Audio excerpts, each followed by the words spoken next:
Before the printing press, music was a hoarded physical object. To hear the complex, interwoven melodies of Renaissance polyphony, you had to be standing in front of one of these, a massive, hand-painted vellum choir book, locked inside a cathedral or an elite royal court. While Johannes Gutenberg's press easily reproduced uniform rows of text, the fluid, overlapping voices of polyphonic music presented an insurmountable typographical nightmare.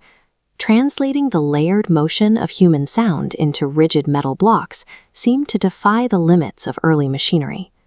This early printed page shows a crude double impression method used for simple chant. Printers ran the paper through the press once for the red staff lines and a second time for the black notes. But without precise alignment, the notes drifted across the staffs. For complex polyphony, a single misplaced note rendered the entire piece unplayable. Because of these physical limitations, music remained a fleeting, expensive luxury. It belonged only to those who could afford the weeks of labor required for a single hand-copied manuscript. Ottaviano Petrucci was born into an impoverished noble family and spent his early years near the humanist courts of Urbino. It was here he recognized an untapped market for the music he heard in the palace halls. Under Duke Guidobaldo da Montefeltro, the court cultivated an intense appreciation for Franco-Flemish vocal arrangements, music that Petrucci believed could be sold to wealthy merchants and educate amateurs, if only it could be reproduced. To build a business around this idea, Petrucci migrated to Venice, the undisputed capital of European printing and commerce. In 1498, he petitioned the Venetian Senate for an exclusive 20-year patent to print polyphonic music using movable metal type. The government granted it, giving him a total monopoly over the technology. This patent redefined the nature of a composition. It turned music from a localized performance into a physical product, one that could be manufactured, inventoried, and sold like any other industrial invention. To manufacture this product, Petrucci had to force fluid human sound into a rigid grid of metal type, crushing it onto paper with mechanical force. This was achieved through a rigorous triple impression method. Each sheet of paper passed through the press 3 separate times, once for the staff lines, once for the note heads, and a final time for the lyrics and decorative initials. The margin for error was non-existent. If the paper shifted by even a fraction of a millimeter between the first and second pass, the notes would miss their staff lines, changing the pitch and ruining the entire print run. Petrucci's solution was the augie, 4 sharp metal alignment pins that pierced the corners of the paper. These pins anchored every sheet in the exact same geometric space for all 3 press runs, ensuring flawless registration. The 1501 publication of the Oda Caton A proved the technology worked. It shrank massive choir books into portable part books, where every copy was an identical, error-free replica of the composer's work. By ensuring thousands of copies could be produced without the drift of a scribe's hand, Petrucci made complex music portable and cost-effective. For the first time, these intricate compositions could move beyond the palace and the cathedral and into the households of the growing middle class. But technological superiority could not protect his business from the War of the League of Cambrai. In 1509, as conflict reached Venice, Petrucci was forced to abandon his workshop and rebuild his operation in his hometown of Fossombrone. He sought new protection, and by 1513, he secured a highly lucrative music printing monopoly for the Papal States from Pope Leo X. However, a rival named Andrea Antico found a loophole. Instead of using movable type, Antico carved entire pages of music into solid blocks of wood, bypassing Petrucci's patent entirely. When Petrucci failed to deliver a promised collection of keyboard music, the Pope revoked his patent and handed the monopoly directly to Antico. Antico celebrated with a frontispiece that depicted Petrucci as an ape of nature, a literal monkey, mocking his mechanical failures and his inability to keep up with the market. In the Renaissance, innovation was a fragile shield. Without the ruthless maintenance of political patronage, even the most groundbreaking technology offered no protection against a rival with better connections. Petrucci's business never recovered. In 1516, papal troops ransacked his workshop in Fossombrone, smashed his equipment, and scattered his expensive metal type across the floor, effectively ending his career as a music printer. While Petrucci's method was beautiful, it was soon overtaken by the market triumph of Pierre Attagnan. Atagnan's single impression process was faster and cheaper, making Petrucci's labor-intensive triple impression obsolete. Yet the sheer typographical precision of Petrucci's early work had already done its job. Because his prints were so accurate, they provided the first consistent standard for musical notation across Europe.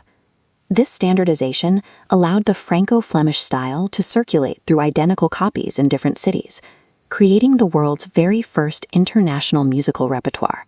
Ottaviano Petrucci died a financially defeated man, but the hundreds of volumes he issued ensured that the intricate sounds of the Renaissance did not vanish with the scribes.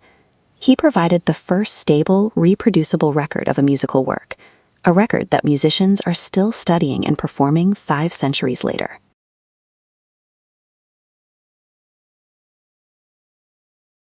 When Constantinople fell in 1453, centuries of ancient Greek texts were reduced to ash. What survived of classical knowledge was scattered across Europe, fragile and on the brink of vanishing completely. At the time, accessing this surviving literature required immense wealth. Books were massive, expensive folios. Most were physically chained to the reading desks of elite monastic libraries or private aristocratic estates. Aldus Manutius, an Italian scholar tutoring the princes of Carpi, saw this vulnerability firsthand. He realized that traditional academic institutions were too isolated to protect these texts from the threat of permanent loss. He made a vow to locate the purest remaining Greek manuscripts, supply them to those who cultivate knowledge, and never rest until that supply was secured. Humanism depended on the wide circulation of ideas. By turning the book into a mass-produced tool, Manutius provided scholars with a way to bypass the guarded, immobile libraries of the elite. In his early 40s, Manutius abandoned his comfortable life as a tutor. He relocated to learn a complex industrial technology, the printing press. He settled in the Republic of Venice. As we can see in this bird's-eye map from 1500, the city was a sprawling, hyper-commercial shipping hub. It was the tech capital of early modern Europe.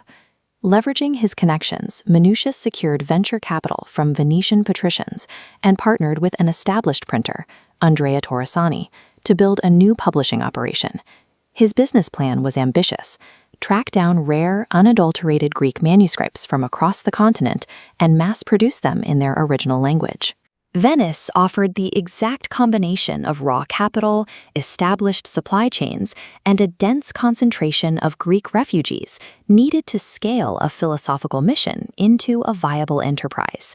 In 1494, he officially launched the Aldine Press.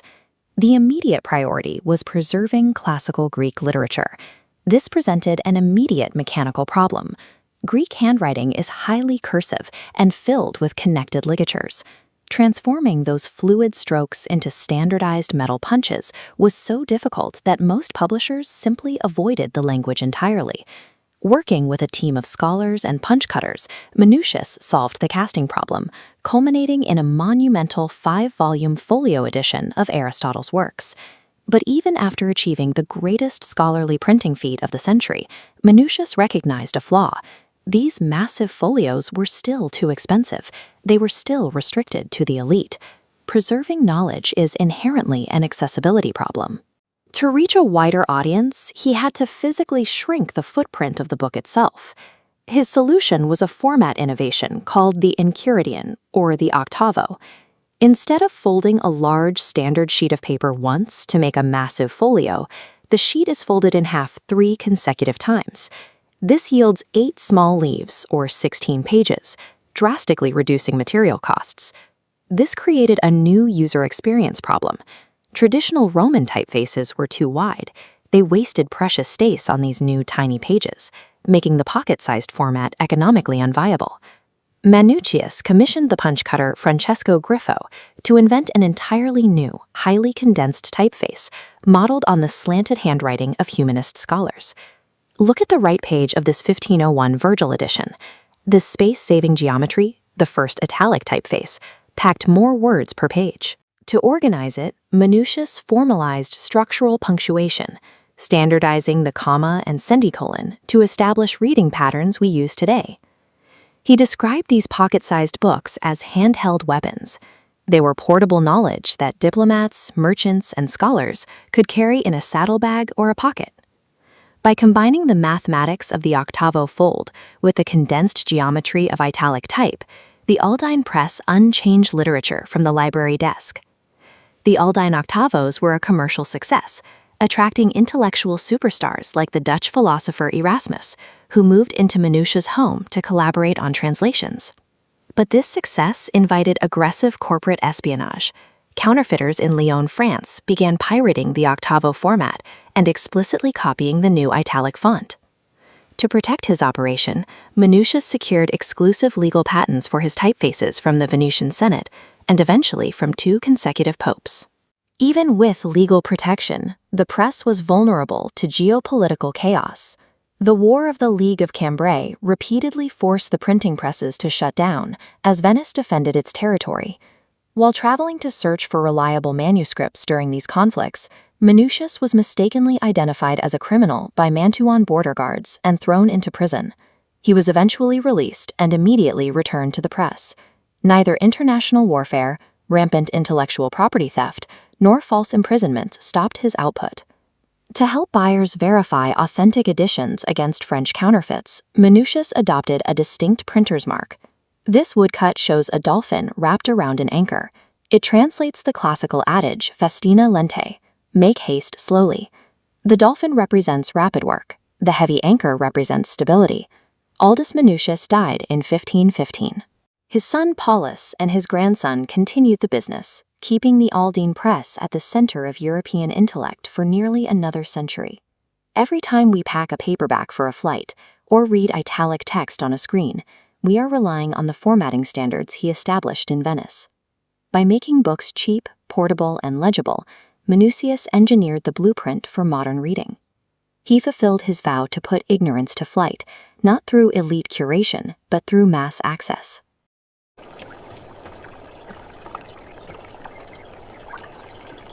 In 16th century Italy, classical architecture is a luxury reserved entirely for the elite. Only wealthy patrons and the highest levels of the church have the resources to build in marble and dictate the shape of the skyline. The physical work of building these monuments falls to manual laborers. Stonecutters breathe dust and swing iron all day, separated from the intellectual design process.